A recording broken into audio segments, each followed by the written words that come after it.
dan ada penambahan memori kembali, dan sidang ditunda hari Jumat jam 9 pagi. Agendanya apa, Pak? Terima kasih dukungan semua, dan hari ini jelas kesimpulan sidangnya bahwa kematian ini bukan karena pembunuhan atau pemerkosaan, tapi murni karena kecelakaan sesuai dengan olah TKP pertama di Polsek Talun. Demikian itu kesimpulan kita, dan mudah-mudahan kita tunggu jawaban dari Pak Jaksa. Dan selama ini kan jaksanya nggak pernah nongol, ya. Dan mereka MP21 kan, dan dampak dari pencabutan beberapa saksi itu otomatis pasti mereka akan keteteran untuk menjawab dan menjawab kontra memori peninjauan kembali kami. Karena menurut saya ini adalah kontra memori peninjauan kembali kasus pembunuhan pemerkosaan yang paling indah yang kami rasakan. Karena sangat banyak sekali kekurangan, dan kami yakin mereka akan menghadapi kita dengan pedang yang tumpul. Silakan Bang Krisna. Ya, tadi jelas bahwa dikatakan oleh majelis sidang PK hari ini hanya menerima memori PK yang dibacakan. Artinya mereka hanya menerima berkasnya lalu dikirim ke Mahkamah Agung dengan novum-novum yang kita ajukan. 10 novum bukti terbaru bahwa kita yakinkan ini adalah kecelakaan. Kita meminta dan memohon bahwa harus dengan teliti dan jelas majelis hakim yang mulia yang di Mahkamah Agung bisa dapat mengabulkan atas permohonan PK kita. Jadi tidak usah ragu, tidak usah takut. Jaksa yang sekarang juga menghadapi tidak usah takut dengan ragu karena pertemanan dengan jaksa yang kemarin, hakim yang kemarin pun juga hakim-hakim yang kemarin tidak usah ragu. Jadi kita sekali lagi karena ini akan diberangkatkan ke Mahkamah Agung, kita minta dengan hati yang mulia dapat melihat daripada novum yang kita ajukan. Hari Jumat agendanya apa, Bang? Hari Jumat jawaban dari termohon. Kontra memori, termohon. Oke, kita persilakan satu-satu dengan bagaimana perasaan tim penasihat hukum mendampingi hari ini. Silakan, Budin. Yang singkat padat. Singkat padat. Alhamdulillah saya sih tetap saya terharu karena dukungannya sangat berbeda yang dulu dengan sekarang. Makanya saya ketika Saka duduk di kursi di depan, saya sebenarnya udah nggak tahan. Saya yang termemori itu yang peristiwa yang dulu, bukan yang saya. Semangat, Budin. Nih, tadi kan kita udah melihat ya proses jalannya pengadilan yang dari setengah 11 sampai jam 4 kurang gitu, 4 kurang gitu. Capek nggak? Ya capek sebenarnya. Cuman kan ini emang mungkin udah jalannya, cuman udah waktunya juga yang buat yang dituju di dalam juga.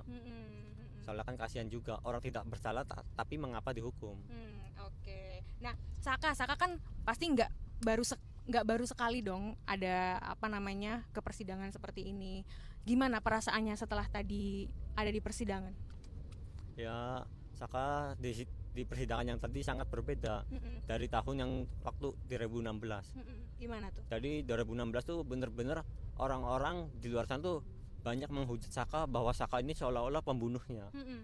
Tapi padahal Saka tidak pernah melakukan apa yang dituduhkan. Dan setiap sidang Saka pasti didemo. Kalau untuk yang sidang kali ini alhamdulillah banyak teman-teman juga yang mendukung Saka, dan ada netizen juga yang mendukung Saka dari Indonesia pun dari luar negeri juga. Oh iya. Wah, udah sampai luar negeri gitu ya dukungannya. Tahu dari mana Saka? Jadi kakak sering ngasih tahu infonya. Kadang kakak kan sering main sosmed. Kalau Saka enggak.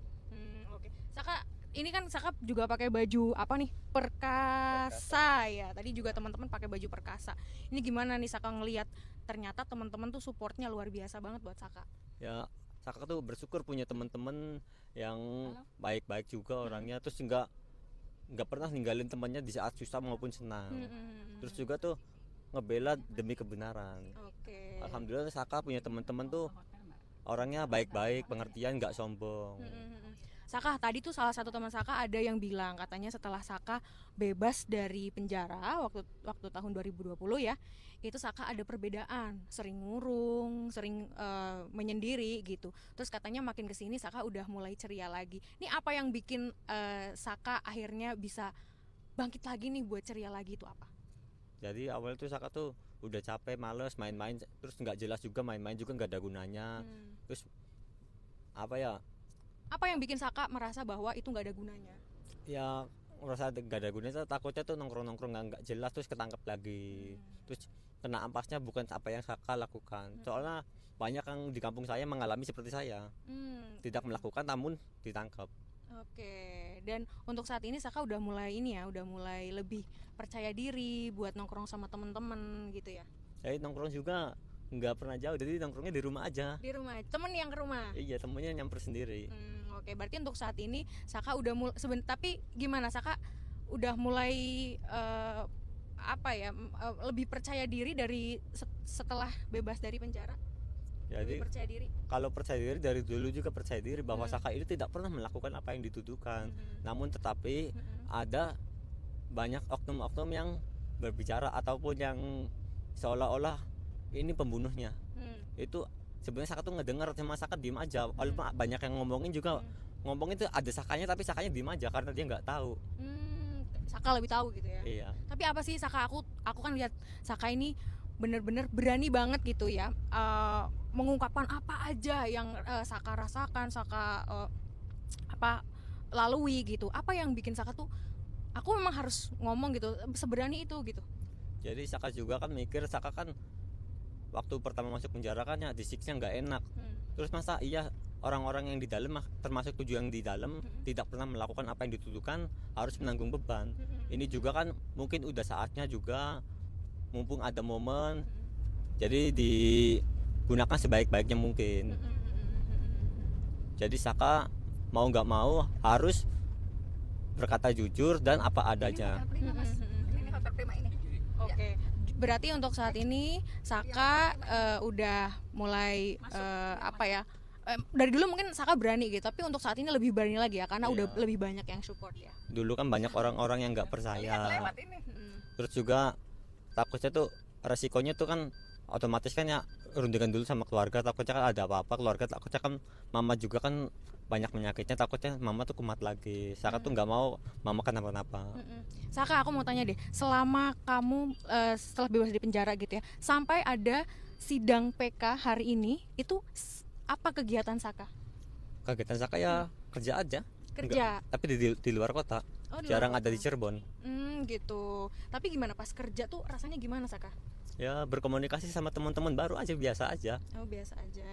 Terus selain Saka kerja gitu ya, main gitu lagi nggak? Atau pas main mungkin nggak mau antar tangkap lagi apa gimana gitu? Oh, kalau Saka kan kalau di luar kota kan kerjanya lembur Kak. Jadi nggak ada waktu buat waktu main. Jadi berangkat pagi jam 7, pulang jam 10 malam. Jadi nggak ada waktu buat sama sekali buat main. Jadi pulang, mandi, istirahat, besok kerja lagi. Muter dulu Bang. Udah sana di sini. Nah, Saka ini kan semakin kesini kan kayaknya kasus ini kan semakin terbuka gitu ya.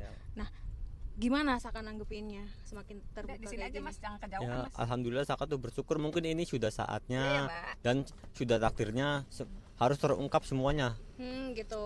Berarti untuk saat ini Saka sudah pede dan Saka tetap harus berani, dan Saka udah bisa untuk terus berkata jujur ke siapapun dan kemanapun ya berarti ya. Oke, makasih ya Saka. Terima kasih. Semoga harapannya sesuai dengan apa yang Saka